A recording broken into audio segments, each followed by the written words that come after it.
Santé m'intéresse avec My Pharma Company, site d'investissement participatif dédié à la santé.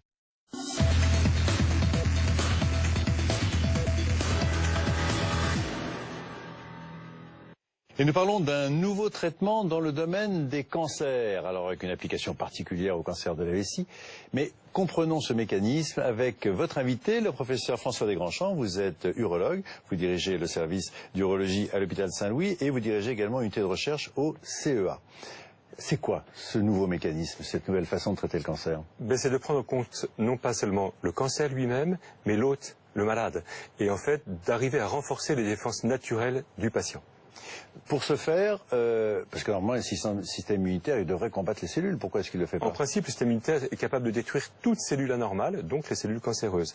Et lorsque les cancers se développent, c'est parce que le système immunitaire ne voit pas les cellules tumorales. Et donc le principe du traitement, c'est un peu de redonner la vue, que les cellules immunitaires arrivent à repérer de nouveau les cellules cancéreuses et les détruire. Et donc je disais application au cancer de la vessie? Qui est déjà en cours avec des anticorps que l'on peut donner en perfusion, un traitement assez léger et qui permet de rattraper l'état de patients qui ont des cancers déjà métastasés et pour lesquels les traitements classiques ne marchent pas. Il y a des études en cours et les premiers résultats sont plutôt positifs.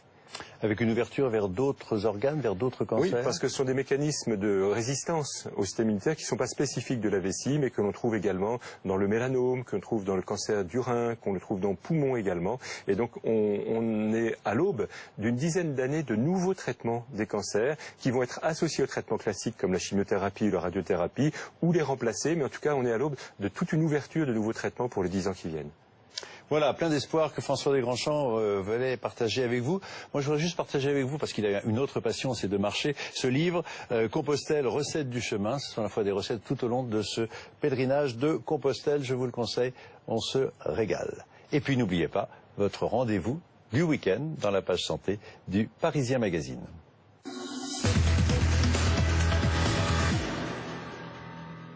Votre santé m'intéresse avec My Pharma Company, site d'investissement participatif dédié